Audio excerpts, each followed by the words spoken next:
Hello, everyone, and welcome once again to the ThrillGeek Podcast. My name is Clint. I'm Barry, and I'm getting a sense of deja vu. I feel like I've done this before. 48 hours ago? Yes. I feel like I'm going to talk about some of the same things I talked about before. That's all right. We'll change it up. We moved some things around. We're going to stick to just Halloween Horror Nights with this recording since it's the middle of the week, and we'll save all the other stuff for Sunday night's recording. So, again, I apologize for the technical issues we had, but hopefully everything is all squared away, and we are good to go. So, I was on the wrong screen at the beginning here. Anyways, first things first, like I said, we're going to cut right to Universal Studios Hollywood and their house. They're going classic with classic monsters. So we're going to go ahead and start with that again and discuss that, and then we'll get into stuff that's going on here in Orlando. So yeah, I mean, this is definitely one that I might be a little jealous about. That Universal Studios Hollywood, they announced their final maze for this year, and it's going to feature the iconic classic monsters. Everyone from the Wolfman, Invisible Man, Phantom of Opera, Dracula, Dracula's Bride, Frankenstein's Monster, Bride of Frankenstein, The Mummy, just to name a few. And it was really interesting. One thing because I was so focused on fixing the audio issue we had, now I'm going to be able to focus a little bit better. Murdy was really tweeting about this house, like this holds like a really a special place in his heart with the classic monsters. I found that really interesting. Some of the stuff he was tweeting out, like he was like really excited to announce this house. Yeah, I mean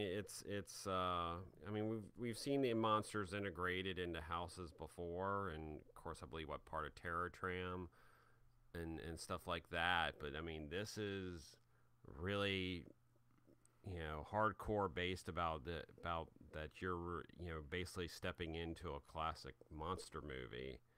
And and then the interesting thing too is Slash has created an original score for it. Yeah, and we were discussing, and I still didn't find out if he had done something before, but I have a feeling this wasn't the first time. And then you mentioned, what was the other band that they've worked with before? Alice Cooper has had a maze. Thank you, that's what it was. That was a couple of years ago. But yeah, I even read that they're going to have, I don't know where it's going to be available, but the soundtrack for this maze is going to reportedly be available for download, so you can listen to the music after you go through the haunted house. So that's pretty cool. Have we ever had I'm trying to think back to the old school. I can vaguely remember us getting something classic monsters here in Orlando for Horror Nights. I knew they were what, weren't they part of the 25th maze? 25th maze. The big giant 25th anniversary maze. Oh, yeah. I think they were. I know. I mean, they've been a part of things in the past. Yeah. So. Gosh, I can't remember. Like, I want to go back to the early Horror Nights days, like 4, 5, 6, 7. Because back then they really had. That was really their only, that was the intellectual property back then, was what they had before they really started going out. And I swear, maybe it was just, maybe I'm thinking of like Beetlejuice's Graveyard Review type stuff. Well, they had stuff like Horror Nights 5 had Universal's House of Horror, and guest meet Hollywood's horror film legends, which are back from the grave. See, that's what because I started going to Horror Nights at number 4, I think, the Crypt Keeper. Yeah, 5 was the Crypt Keeper. 5, okay, so I started going at. So that's probably There was a whopping 3 houses. Yep.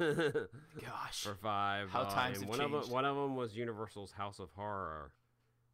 Yeah. There was 3 shows. Yeah. So Rock of Ages, The Price is Fright, where Beetlejuice hosted the wildest game show in the underworld, and then of course Bill and Ted.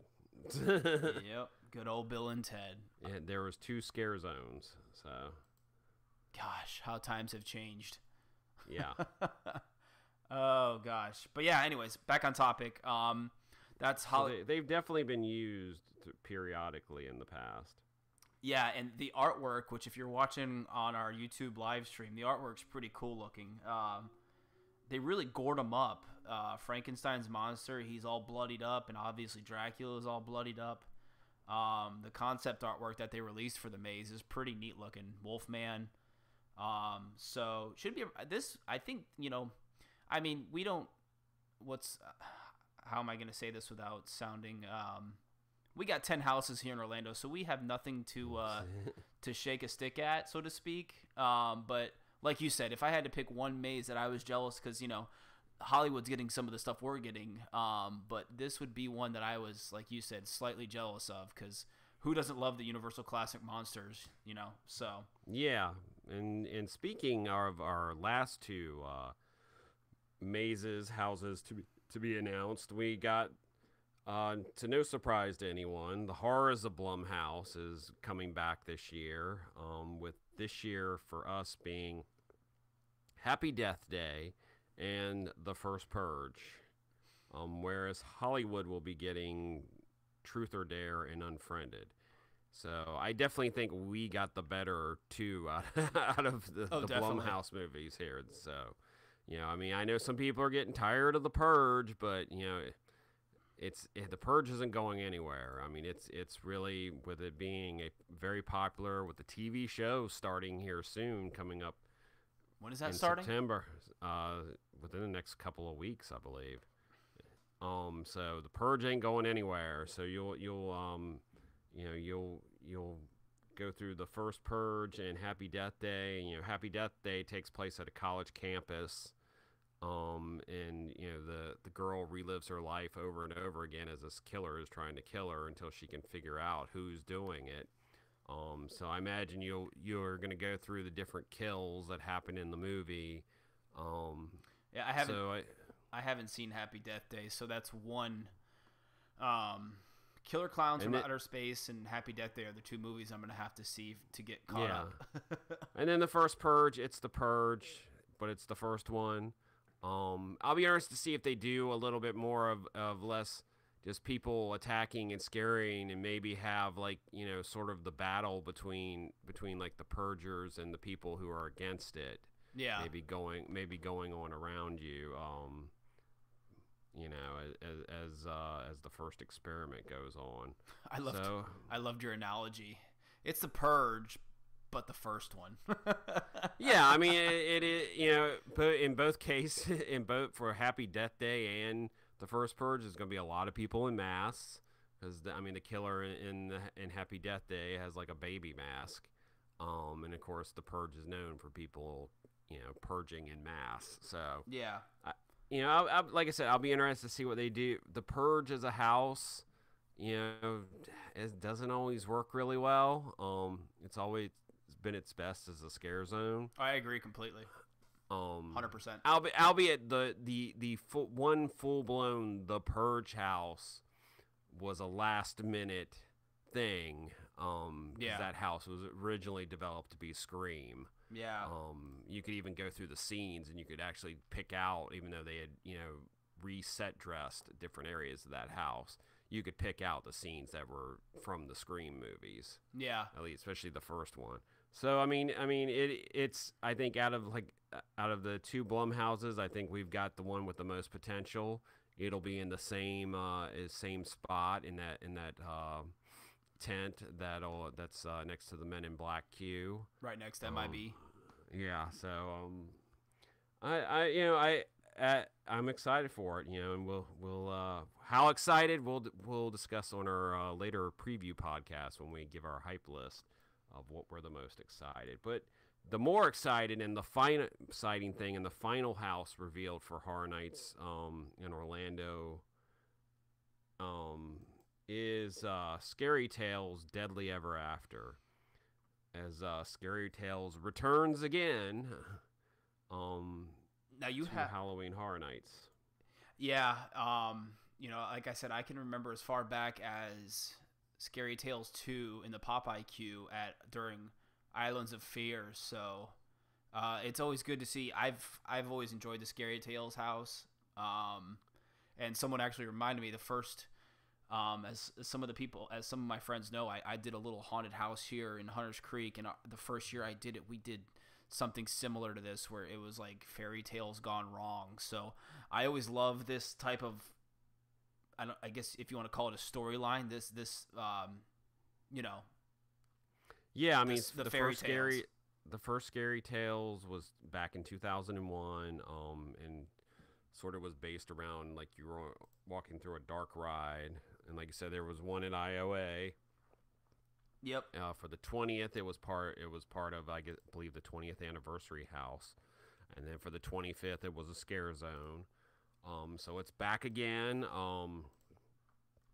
They bring it back again because like we said with the fairy tales, there's so many different stories that can be told using the whole Scary Tales idea, and this one uses the Wicked Witch of the West, who has cursed and corrupted the fairy tale land, and it's causing good characters to turn bad and evil characters to become even worse.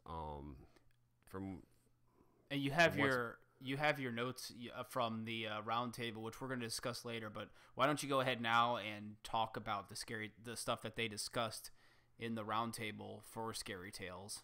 Yeah, I mean, one of the things they've said is like the Wicked Witch will be very prevalent throughout the house. You'll see how bad she's made things.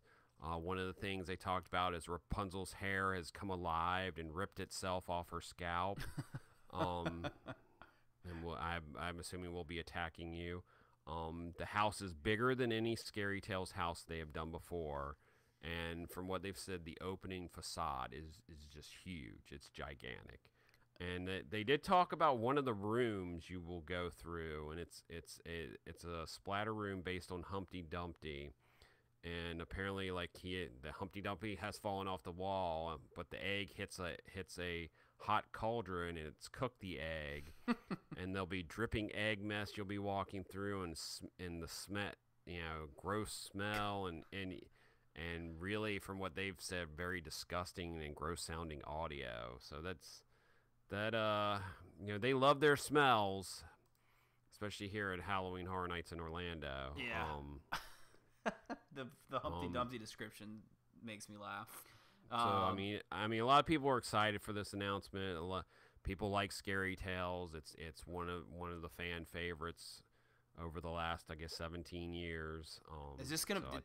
Did they say where this is gonna be? Is this a soundstage house? Yeah. So we might as well start getting into. They did something really unique and interesting this year. Is they did a roundtable with the main Halloween Horror Nights creative team, and they did it on social media and posted. You can still see it now up on YouTube on the Universal Orlando Resort channel. Little over an hour, hosted by Mike Aiello, and it was really cool. I enjoyed it. It was really cool. Scary Tales will be on Soundstage 24 along with Carnival Graveyard. Okay, so that's the one that they said that's sharing the. Yeah, that'll be the shared one. The shared soundstage. They got into not everything, but they did get into a lot of things. One of the first things they talked about was Stranger Things, which, since that was first announced back in was it March, April now? I think so. Yeah, April. It's been a while. That was a huge get for them.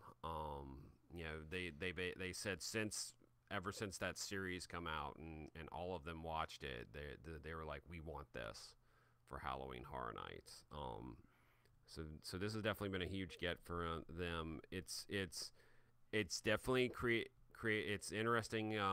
They talked about how they went about creating it because the series Stranger Things, you're often it's not a linear show. You're bouncing around through flashbacks. Yeah. In different times.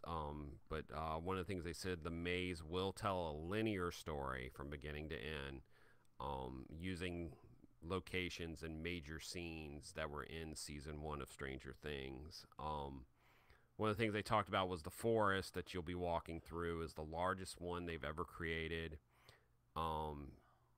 And on top of that, they'll use mirrors to create the illusion that it's even bigger than it actually is. I can't remember. They talked a lot about facade. Did they talk about what the Stranger Things facade was going to be? I can't remember if it's the forest is the first thing you walk through. I'm trying to go back and remember. I don't remember them really talking about the facade. I don't either. I feel like they're trying. They mentioned obvious things like the buyer's house, living room, of course. The biggest thing they mention is that the Demogorgon will be present. You will see the Demogorgon a lot, which makes sense because it really was the only real monster in that first season. And that the Demogorgon is large. It will be seen a lot. They talked about it being one of the most detailed costumes they've ever had to like latex costumes they've ever had to create for scare actors, but they will also be using puppets too. They talked again about the 3D printed teeth, which they've talked about before, and they talked about there'll be different types of Demogorgons. There'll be ones where the face is open, one where it's closed, and then there'll also be ones where the face opens up on you. That'll be really cool.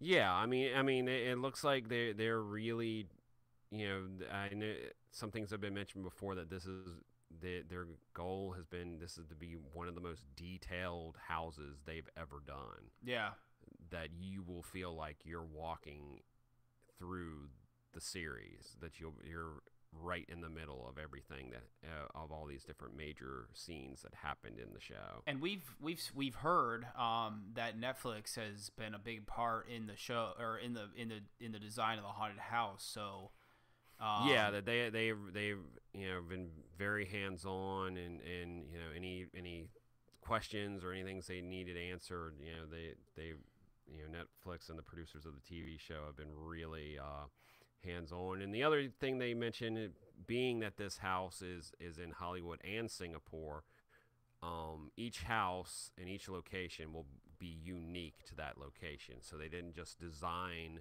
one house and just copy it at all 3 locations. Each Horror Nights event will have their own unique Stranger Things house, which is really cool because it's one thing when Hollywood and Orlando, and let's say Singapore, we all get the same thing, and it is the same thing. But to change it up, that's pretty cool. That each individual park will have their own spin on Stranger Things. I mean that's what's I think some people don't understand. They just see Horror Nights, in Hollywood, Horror Nights Singapore. Yeah. Each event has their own creative team. Yeah. They do all talk to each other and cross-pollinate ideas and things and stuff. And often, especially, props and stuff like that, ideas are duplicated, through the different events. But they each come up with their own thing for each event. So yeah. One of the next things they talked about was Poltergeist. It's been mentioned before. This is one that they have wanted for years. And they finally landed their white whale.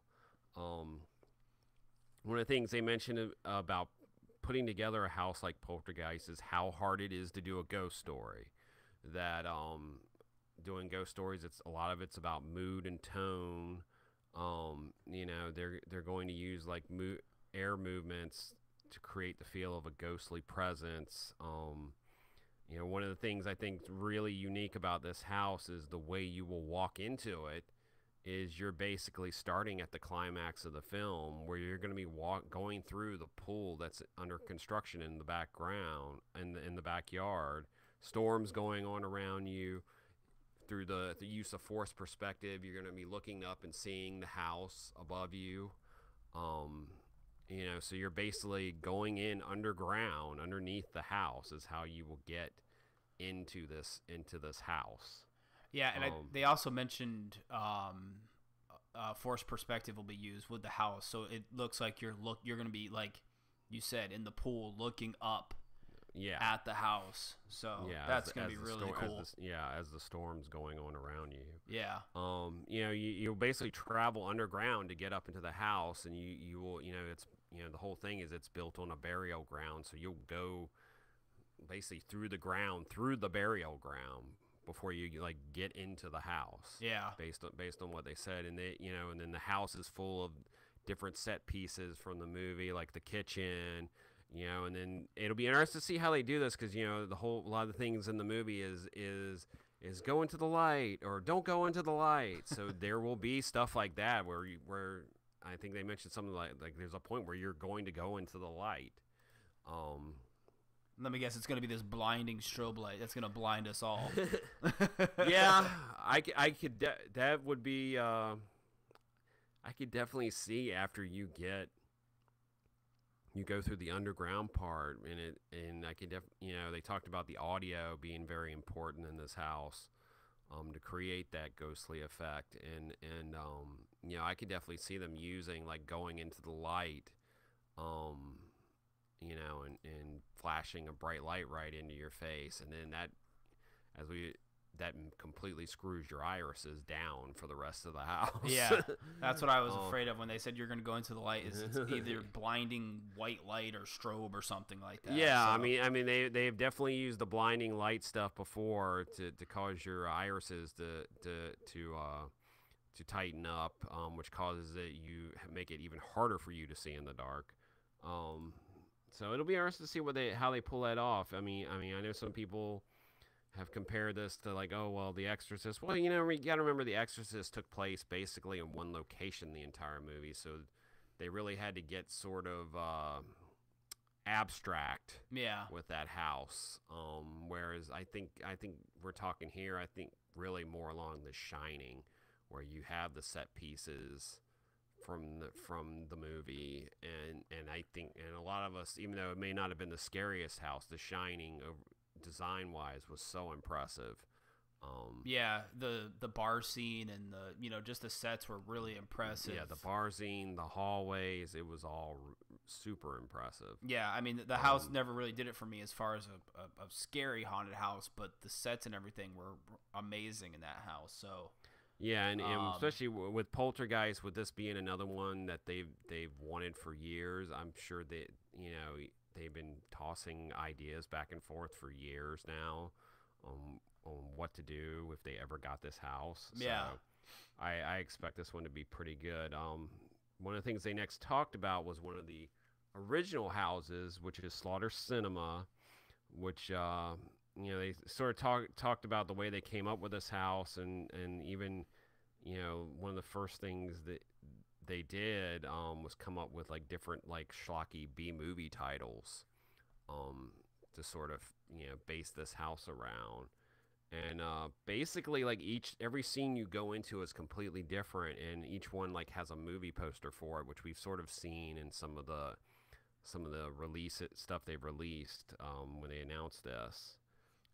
Yeah, they were talking about when they were designing the movie posters, how much fun they had designing those. So I think this house is going to be the I don't want to say fun house, but there's always a more comedy house. Yeah, where the scares are there, but it's a little bit more comedic. And I think this is going to be that one. Where sometimes goofy stuff happens. Yeah.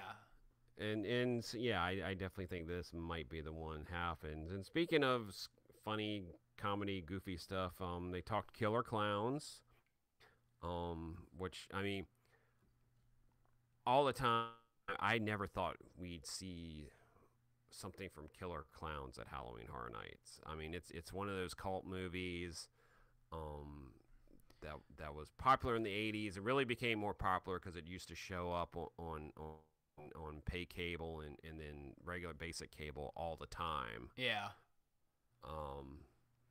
And they mentioned the fact that this is the first time they've used this area as a scare zone. I mean, it's often been used for chainsaw gangs in the past. Basically the waterfront part of New York there, from Louis to Transformers. And they had to move it because of Fast and Furious scare zone.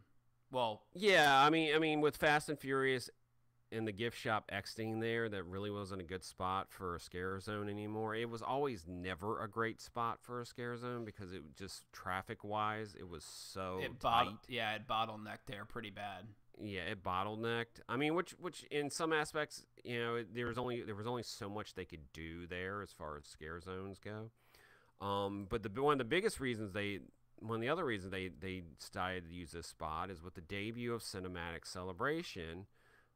They have all these projectors that they use for the projection mapping of the show. Yeah. Already ready for those buildings. And so this scare zone will use projection mapping. Every several times a night, the Killer Clown spaceship will take off. I'm really curious to see how they do that. Yeah, I mean, you'll see you'll see the big top in the spaceship, and they'll have like the shadow puppets. Some of the other things you'll see are the ice cream truck. There'll be the cocoon pods. From what they've said, the clowns themselves will be huge. They were in the movie. Aiello just posted a picture on his Twitter account of one of the costumes. Yeah, one of the masks, and it looks really cool. So yeah, I mean, these masks are really, the molds for them were like gigantic. Yeah. And they'll also have the popcorn. They'll have the popcorn monsters, which will be puppets. So it seems like they're really using every different type of thing here, to really pull off this scare zone. It's really interesting over the years how much puppetry. I mean, there's always been little snidbits of puppetry used in Horror Nights, but with the more advanced stuff like American Werewolf and all these fancy puppets, it's really interesting to see over the years that they've used puppets more. Yeah, I mean it's something, it's something they've used in different instances. I mean, one of the most where they really used puppets on a large scale was like American Werewolf. Yeah. Like I said, that was one of the first ones they did. Yeah, where they used one of these, really, really impressive puppets. And speaking of puppets, they also talked about the Revenge of Chucky scare zone, and much to the happiness of everyone, Chucky will be a live puppet in one location in the scare zone. Live puppet? What does that mean? I mean, there'll be a live puppeteer. I guess that's. I don't know. I just wrote down what they said. Yeah. So I mean, yeah, it'll be a puppet in one location. Which, if you guys have looked around social media, you've seen that location because it's out now. Yeah, just today, some more stuff popped up in Chucky, the Chucky scare zone. So yeah, basically Chucky, Chucky's toy manufacturer is sort of having this toy festival, which now, as we're seeing more and more, looks like it's to debut the new line of the doll, and there'll be the other toys that will be in the scare zone will be throwbacks to toys from the 1980s, and they have become possessed. And Chucky's spirit is possessing them, and he's having these toys worship him. My sister, she's terrified of Chucky, so I'm excited for this scare zone just because of that reason. Yeah, and they're even going to reuse some of the characters from the 2009 Chucky house that they had will be a part of the scare zone. Oh, that's interesting. I didn't know about that. So if I remember correctly, it's like the toys, and they're going to reuse some of those characters. And I think they mentioned like some of the toys employees, I guess, will probably be like some of the ones being terrorized or something, maybe too. Yeah. So it definitely looks like it's going to be. It already looks. I mean, based on some of the stuff they put out now. I mean, they're putting sets that aren't just being rolled. I'm sure there'll be some sets that'll be rolled out, but I mean, they're actually putting some permanent sets down for this, which is not usually doesn't happen on Hollywood Boulevard.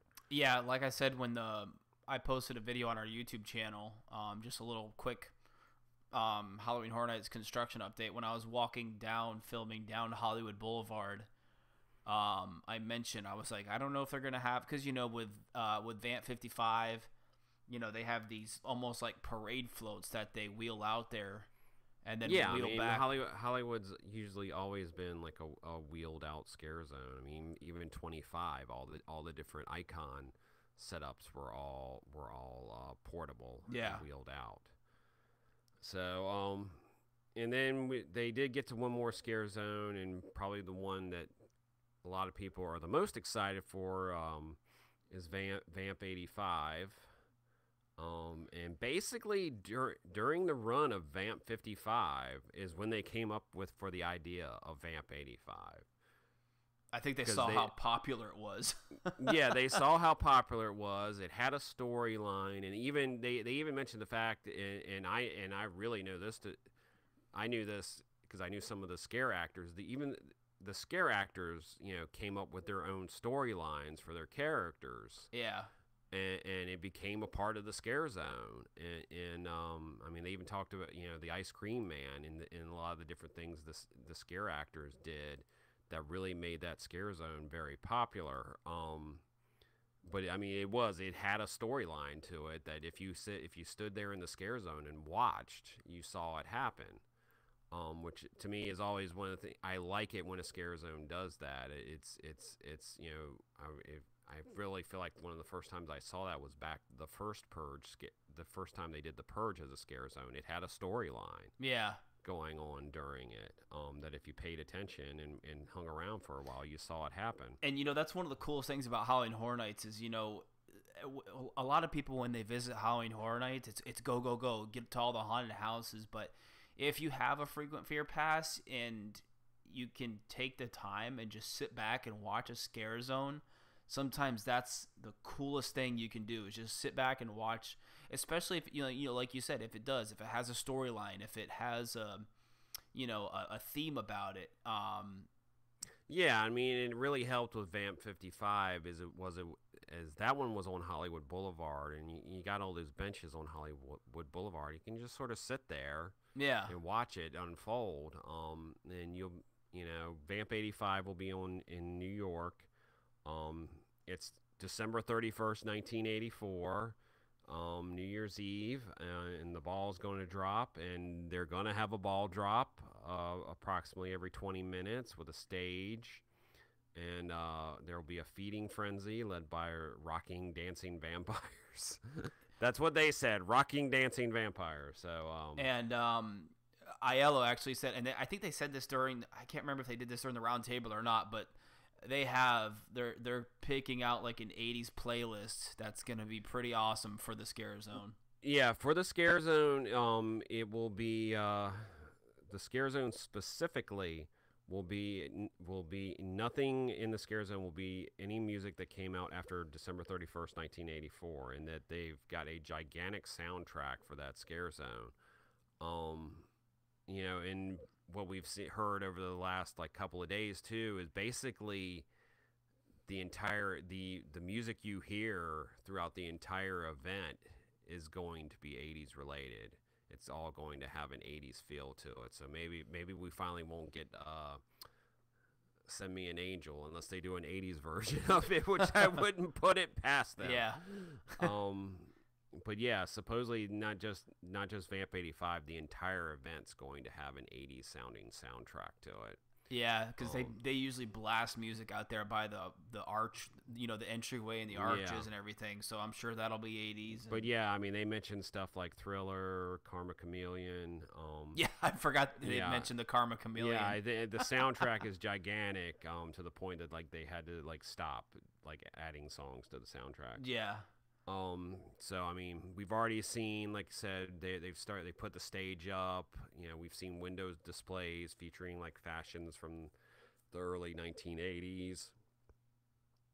So it's you know it's already starting to come together. This is going to be a gigantic scare zone on New York Street. We'll be interested to see how the whole storylines play out for this one. Yeah, like we said, Vamp 55 was huge. So when they announced this Vamp 85, the reception was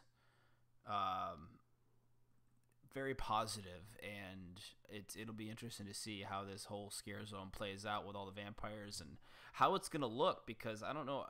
I mean, they're building the stage with the ball drop, but I wonder what else is gonna be in the scare zone as far as any sort of theming or anything. Yeah, we haven't really seen much yet.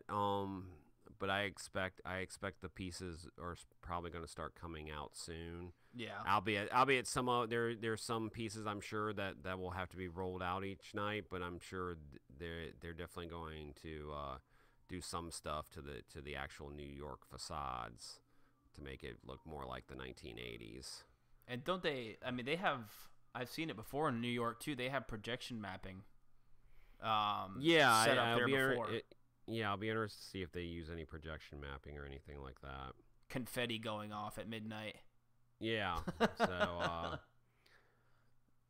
they did talk about one of the other original houses. Didn't talk much about Seeds of Extinction.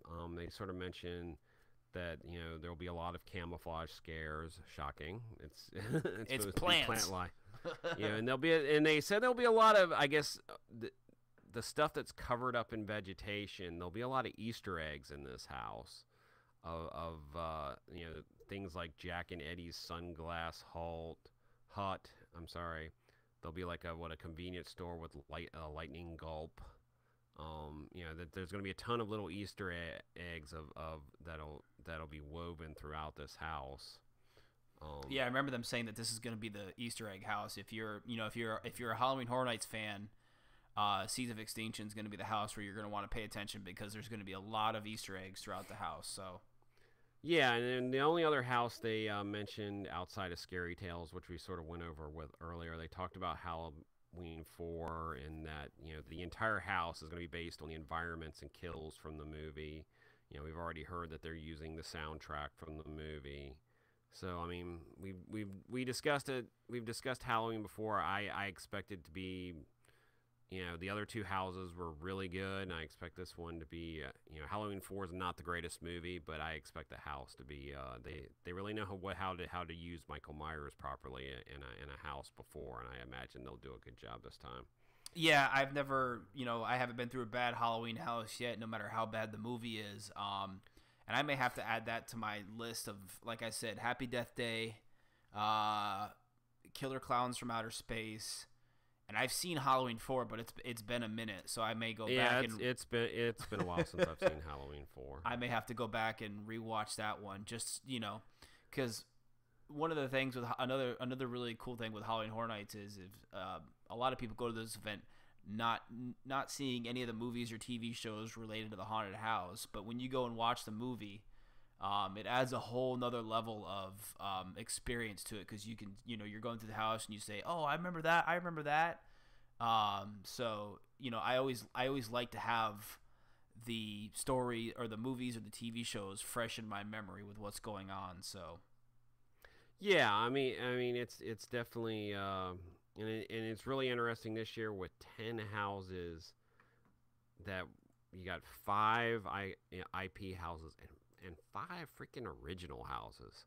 I mean, that's just crazy to sit there and really think about that. Yeah, when we first started getting announcements, I was wondering what the ratio to IPs to original was going to be, and it ended up being split right down the middle, which is pretty awesome. Because I'm always a fan of the originals. Don't get me wrong, I love all the IPs that Universal brings to this event, but I've been going to Halloween Horror Nights for, like I said, since number 5, and back then they didn't have a whole lot of IPs, and they had to do original stuff. So, Yeah, I mean it's far amazing how far they've come, and and the one other thing they did talk about was Academy of Villains Cyberpunk, Yeah. which is the one show this year. The show's going into the Fear Factors theater. Since it's going in there, it's going to be a more theatrical show. It's going to be bigger, more over the top. They're going with sort of a cyberpunk 1980s theme that's set in a dark dystopian world, sort of like Man versus Machine. They've said that they're doing staging and elements they've never done in the Fear Factor Theater before. So it definitely looks like it's going to be very elaborate. They did mention that one of the founders of Academy of Villains, Phoenix, will be in the show this year. So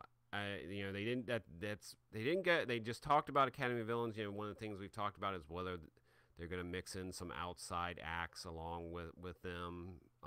Yeah. I imagine. I just can't imagine that they're going to dance the entire time. I mean, they're the Academy of Villains. They're a pretty creative group. So could they do a full show with no other help? Sure.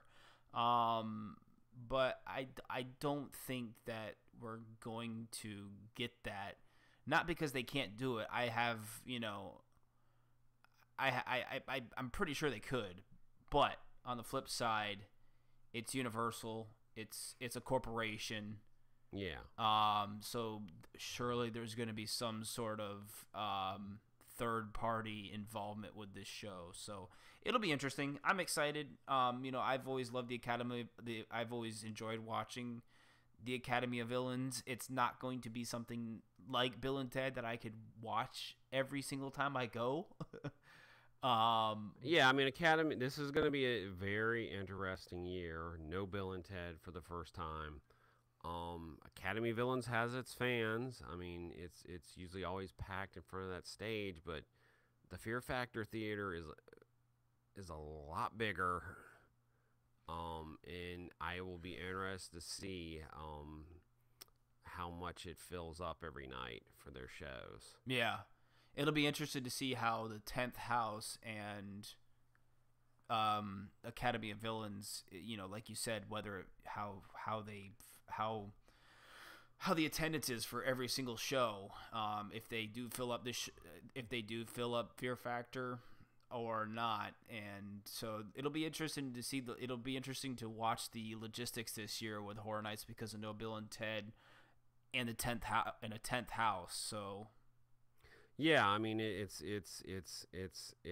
be, I've always said, I mean, I'm glad they're going into Fear Factor because you need a show where people get to sit down for 30, 45 minutes. Give your feet a break. Yeah, to give your feet a break. But it'll be interesting to see how well it does, and whether they're whether they're going to do, how many shows they're going to do a night too. Because I think normally they only did, at the one stage, they only did like 4 shows a night. So I'll be interested to see how many shows a night they're going to be doing. How many did Bill and Ted usually do?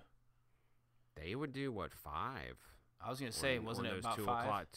Those 2 o'clock closes, and there's going to be a lot more of those 2 o'clock closes this year. Yeah, because they added 2 days. We didn't mention. They added 2 days. So apparently, to the schedule. Ticket sales are going well. So, and then one of the other things, they brought out some merchandise. That's, as much as I love the event, the merchandise has been something I've not been a fan of for the most part. Outside of, I mean, I do have my phone case is the bone guy from last year. Yeah. But I did get that at the Universal garage sale. but I mean, the only stuff I've ever really loved was the 25th anniversary cartoony Jack logo. Yeah, they really outdid themselves that year. Which was interesting to find out is the creative team liked it so much that they stole that logo to use for the 25th anniversary house. Yeah, I remember him saying that he stole that and slapped it on that it was merch that came up with that logo, and they slapped it on the 25th anniversary house because they liked it so. I mean, it's still my favorite piece of Halloween Horror Nights design. It's and unfortunately. However, this year, some of the things they showed so far actually looks pretty cool. They've really, and one of its reasons is they're embracing this 80s feel. And the icon shirt this year, the multi-character icon shirt, is in the style of a 1980s, those 1980s movie posters like Raiders of the Lost Ark and Star Wars and stuff like that, illustrated look. Yeah, no, like I told you, I think this poster. Because they've never really done any Scare Zone merchandise, and this is one of the first times they've done anything on a Scare Zone. Yeah, there's going to be a Scare Zone poster and T-shirt, and it's got that sort of stylized. Are they doing a T-shirt of it too? I believe they said T-shirt too. Oh, I must poster and a T-shirt. Oh, that's cool. There'll be a lot of Stranger Things stuff, and I think their goal is to have more unique stuff. There's a Stranger Things mug where when you look on the inside, it's like the teeth of the Demogorgon line the inside of the mug. Yeah, that was my concern with Stranger Things merchandise. Is I just didn't want it to be basic, generic, because there's Stranger Things merchandise everywhere now. Everywhere you go. Yeah, I mean I feel like maybe they're starting to realize that if they're going to do IP merchandise, it needs to be more unique. Yeah. I know, especially at that garage sale last year, they had a ton of IP stuff. Yeah. Horror Nights IP stuff left over at that garage sale last year. There was a ton of it there. And from what I can remember last year, none of it was really unique. It was just generic. It was just, they slapped the twins from The Shining onto a T-shirt. Yeah. It wasn't very unique. I mean, but this year it's like there's a unique Stranger Things hat. The cool thing I saw, the T-shirt that the Stranger Things Horror Nights T-shirt that has the arches and the Universal Studios arches and the upside down. Hollywood's. Yeah, I'm really sort of disappointed. Albeit they showed mock-ups. I'm hoping maybe we're getting our own unique shirt, but I wouldn't put it past them not to do that, which would be sort of disappointing. Trick or Treat is getting its own shirt, and it's going to be like black light and UV sensitive. There's even going to be leggings. They're going to have I believe it's what Trick or Treat leggings. So they're trying to really, as they said in the roundtable, the merchandise guy said they're really trying to push the envelope with unique items, which like we said, that's always been one of the problems with the IP stuff. Is it's besides slapping Horror Nights on there, it's stuff you can get anywhere. Yeah. So it looks like they've really been listening to a lot of people, because I normally don't buy the merchandise. I mean, I don't own a bunch of outside of the 25th anniversary where I got the phone case with the Jack cartoon logo. I've got the lanyard with the Jack cartoon logo, and I got the T-shirt with the Jack cartoon logo, and then somebody gave me a Jack shirt that year as a gift. You didn't get the hoodie that year? I'm kicking myself now for not getting the hoodie, and I think I saw it like when they used to put the clearance stuff in the exit shop. Yeah. Like that weekend after, I saw it there, and I don't know why I didn't buy it. I could kick myself for not buying it now. I think that's one of my prized HHN pieces of merchandise is the 25 hoodie. I definitely wish I had bought it now, but no, the merchandise this year actually looks really good, and they're also doing what's the merchandise that it was on the pin, the pumpkin. Yeah, there's even the unique annual pass holder merchandise looks pretty good with the pumpkin design. Yeah, I like that whole pumpkin design they got going on with that. Everybody's like, "Oh, it's not 80s." I was like, no, but I mean, I think like you said, one of the things they said, they're trying to come up with a bunch of different unique items this year. Yeah. And instead of just the same sort of The generic, same thing. Yeah, and I think, for a lot of people that's been there as the event's gotten bigger and better. The merchandise has been one of their biggest complaints. Is just, especially for those of us. I love the event, but most years those T-shirts, you wouldn't catch me dead in one of those things. No pun intended. Yeah, no pun intended. I mean, unfortunately, there's been so many much better looking HHN inspired shirts out there, designed by some people we know. Yeah. That are much more exciting and much more fun, look better than the stuff that they come up with. So I'm definitely happy to see that looks like they've really stepped up their game this year on the merchandise. And yeah, and one thing that's always, I always try to find something for every year, but like you said, years past, especially recently, I haven't really been impressed with the merchandise. So hopefully. Oh yeah, no. I mean, and my biggest example of them dropping the ball was 26. Yeah, with Chance. How you not come up with merchandise with her on it, or you had the cartoony Jack the year before? I mean, could you imagine how much like Chance stuff would have sold if they did they had like cartoony Chance, yeah, or even like was it T-Turtle who does like the cutesy looking stuff? Yeah, a T-Turtle looking Chance, that stuff would have sold like crazy. Or like one of those like Japanese like little anime, not necessarily like that, like a anything or comic, like I said, a cartoony or comic looking Chance. Yeah, I mean, she already sort of is a visual slight ripoff of Harley Quinn, but she's got a huge fan base just like Jack. So yeah, so it's that year was really disappointing, but it really looks like they've upped their game. And I wonder too with the Stranger Things stuff. It's like knowing that there's so much Stranger Things merchandise out there, they needed to come up with some stuff that was unique and to the event, and it looks like they have with just the stuff that they sort of teased, which there'll be even more stuff than some of the stuff we've seen already. So oh yeah, they didn't tease everything. The what's his name, the guy that they had on the round table, the merchandise guy, I can't remember his name. Yeah. But he only bought out like 4 or 5 different things. So yeah, surely there's a lot more to come. So anyways, I think that's it. I figured this would be a good episode to round things out for Halloween Horror Nights announcement, since everything is done. Yeah, and we won't. Next week may be the one little short break we have where we don't talk about Halloween Horror Nights. Yeah. Maybe. Then it's gonna be Horror Nights preview and then Horror Nights review. Yep. So I think that's it, right? You didn't have anything else you want to discuss in your notes or anything?